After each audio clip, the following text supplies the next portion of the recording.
All right, I'm here with my friend Gage Smith, and what I wanted to do with this video is he is starting his writing journey, writing basically his first short story, and so I wanted to kind of get into his head and help.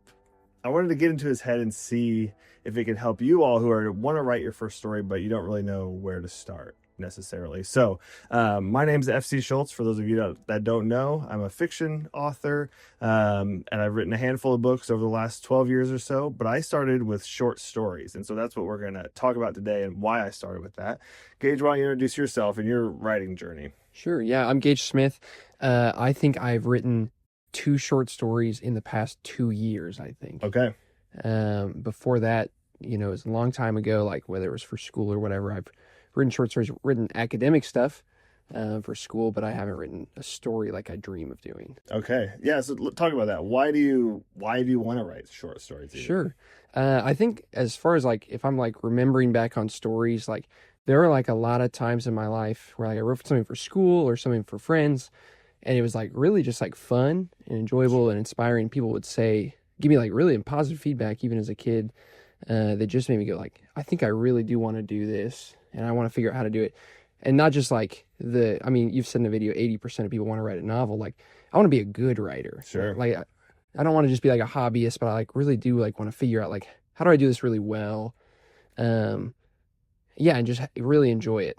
That's what I think what I want to do. Great. I think that is probably the story of a lot of people watching this too. 80% of people want to write a book. And so that's what I hope this video can do, is to help.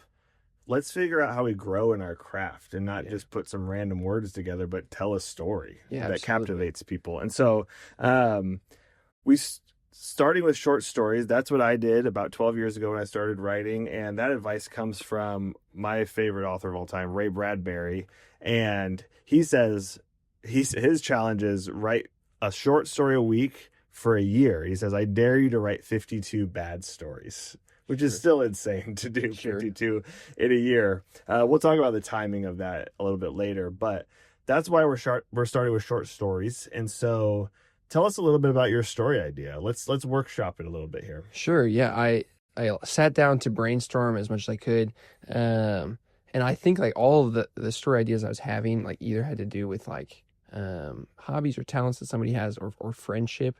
One that I'm like really leaning into is like, is there some way to write a story that's thought provoking about people who just like give up their talents and then like rediscover them later, whether they're like too busy to continue playing music or playing sports or something, but then later they're like, oh, this is an old friend that I've had for such a long time. Just trying to figure out how to like artistically put that on a page, I think. Something I think about a lot right now. Yeah, okay. So are you thinking genre-wise? I know we both like science fiction and fantasy type things. Are you trying to tell that in that kind of a world, or is it more of a general fiction idea? I think maybe more like general fiction. I do this all the time with lots of things. Like I'm compartmentalizing. Like for some reason, the short stories I've read are general fiction, and so when I think short stories, I'm going, okay, that has to be general fiction. Sure. And then the novels I read are fantasy. I go, okay, well, it's just all about length or something. So trying to break out of those patterns if I can. But yeah, well, one of the ways, if I could ask Ray Bradbury one question, it would be, how do you know if this story idea is a short story or a novel? Yeah, and he would say he doesn't know, because Fahrenheit 451 was a short story first and then a novel later. I think that's what he would say. But one of the things I've heard over the years, I think it was from the Writing Excuses podcast, to kind of help you figure out if it's a short story or a longer novella or a novel, is how many characters are there? Okay. Short story, usually you want to keep it to 2 or 3 characters total, one main character, and then 1 or 2 locations. You just don't have the space to be moving around a lot to be able to develop a whole new scene, which is why I think it's hard for fantasy writers to write short stories, because they're doing so much world building. It's also why fantasy books are 100,000 words and general fiction books are 60 or 70,000, because they're having to do way more world building in fantasy.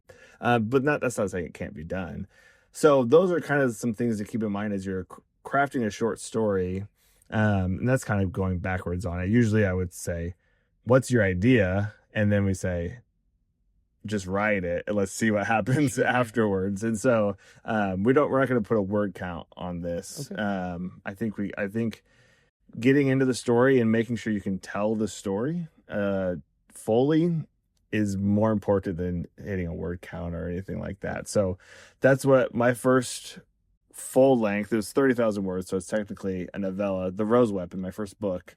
I thought it was just going to be a short story, started outlining it, kept outlining it, kept going. I was like, this is kind of long, and it ended up being 30,000 words. And so you just kind of, what's the story? What does the story need? Yeah. And so, okay, so yeah, tell me more about that. Who do you know anything about the character, or what do you? It sounds like there's gonna be a time jump a little bit, maybe, unless you're just gonna start in the future and he's kind of looking back, or she's kind of looking back on the past, or. Yeah, I probably like think of like myself or the people I know. Like, I mean, probably be some sort of reflection of maybe who I am or who I'm thinking I could be. So it'd be like maybe a male character looking back is mostly what I'm processing. Just kind of, you find something in a garage or, I mean, for me, maybe an instrument, like you find that in the garage and you go, oh man, I haven't touched this in forever. You tune it up and then you just kind of like fall back into whatever rhythm or art that was just lost, and you fumble through it, but you find something, So one of the things to help, I'm just thinking through, to keep the story moving here is kind of, the question is, why did he give it up then? And so that can be kind of the reveal at the end, or, as the reader's reading this, it's like, it's very clear that this person loved doing this. So why would they even give it up? So that I don't know if you have an answer to that yet. I don't know if I do yet. Okay. Yeah. That would be something to think through. And I would kind of hold that close, because that's kind of the tension. This is not like obviously like an action story or something like this, but it still needs to have the dramatic tension and the dramatic feel to it of what's pulling me through the story. And so having that question of why, I want to know why this guy gave this up. It would have to be for a good reason. And so you're going to figure out what that reason is. And I think there are ideas. I think there are reasons. But that could help pull it through. And then, you could weave in his rediscovery of it, but also whatever the reason he gave it up, kind of a reconciliation with that kind of happening at the same time. Sure, yeah. Okay. Yeah, I think that could be really fun. Yeah, I mean, already my mind is like spinning through like what's here look like. Give us one. I think maybe just like opening like the seasonal cleaning of the garage or something, and then you're just processing through. I mean, do you want me to reveal like when I'm like maybe? I think so. Yeah, I think maybe like the classic maybe relatable would be time or something, or then I think of like the classic like Christmas story. You sell something so you can give a gift to somebody, or maybe it's bills. I think there's probably something more creative underneath that could be like a motivation of like why you would stop. And I'm excited to spend some time thinking about that, I think. Some of the big ones are, I mean, this has been done, but obviously you can still do it in your own way, but some kind of a tragedy, like that's tied too close to like a spouse passing away. And so like don't want anything to do with it. And so actually him picking up the instrument is part of his healing too. And so he rediscovers his love, but like of the instrument, but his love for his wife, who's deceased, and it's part of a healing journey that way too. That's been done, but it's real and it happens, and you can do it in a unique way, and that could be a really a good way there. There's also, you could do something if you wanted to tie in sci-fi or a little hint of that. That's what I like to do. I mean, a little bit of a little bit of fantasy or fiction. Maybe he's lost his eyesight or his hearing, and now technology has advanced so far. He's got hearing aids that restore his hearing, or his eyesight has been restored. Now he can have something like that was lost, but then now he's been able to come back, and it's just, he never thought he'd be able to do something like that again. So that is that'll be, I think that's maybe, I mean, the character is obviously the heart of the story, but that's I think your tension or your drama that's going to help pull us through. And I think that's enough for a short story, right? I think so. And not trying to do too much, just like, here's the thing, here's the guy, maybe a scene or two, and you could spend some time building that up. But yeah. Okay, so let's get practical then. What do you have a space that you can write? Do you have a time that you can do regularly or anything like that? Sure. Yes and no. I mean, we've talked before, like, what does like writing on lunch breaks look like for, Mhm. an hour? It's like, okay, well, I could write in the office. I got a couple monitors and a keyboard that I like, and I think I could write there. We just moved houses, and so like that's Okay. like, hopefully in the next few weeks, it's like kind of what does designing a space look like for, Sure. whether it's music or writing, just like a space where I can actually just hang out. And I have the space. It's storage right now. Sure. Yeah. And so those are some like practicals. Like I do want to step into a space like that. But I think the path of least resistance is right on a lunch break. Sure. I have the time and I have a space already. And no, yeah, I mean, there's more resistance to cleaning a storage space. Sure. So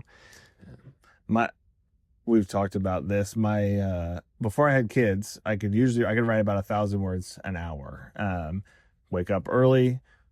Got my outline, doing that. And I've been in a little bit of a funk because I am trying to do that expectation still. My friend Tim DeMoss sent me an article. I can't remember her name. I'll have to put it in the description here. But she was describing something similar and said her and her friend decided to write 300 words a day. Very achievable, pretty short. But you start stacking those up, especially on a short story, and you can knock that out pretty quick. Yeah. And so that's what I would say.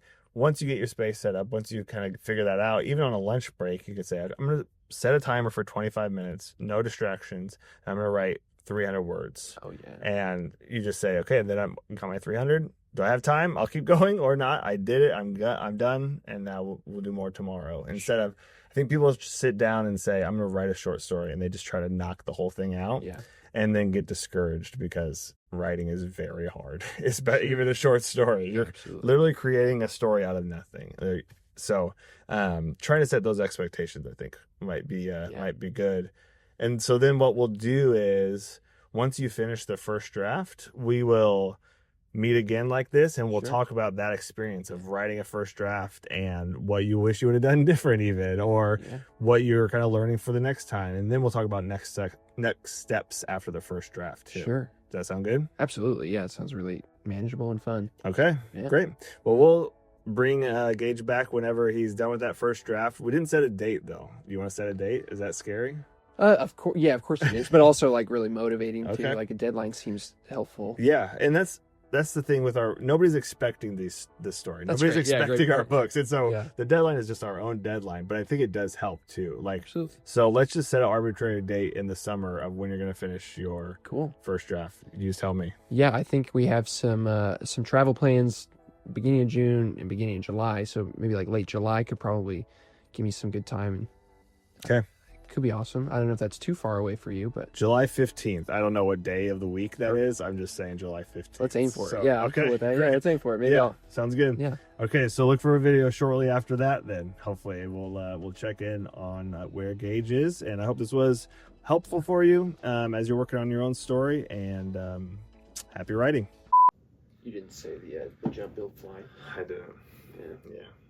It feels weird to say it like. Looking at me. Absolutely. I figured you'd throw it in at the end anyway. Yeah. I'm gonna encourage them in the comments. Maybe I should have said it in the video. I might do a postscript of like, have your story, set your deadline for July 15th. Let's do this together. Oh, that'd be awesome. Write a story with Gage. So yeah, that'd be fun.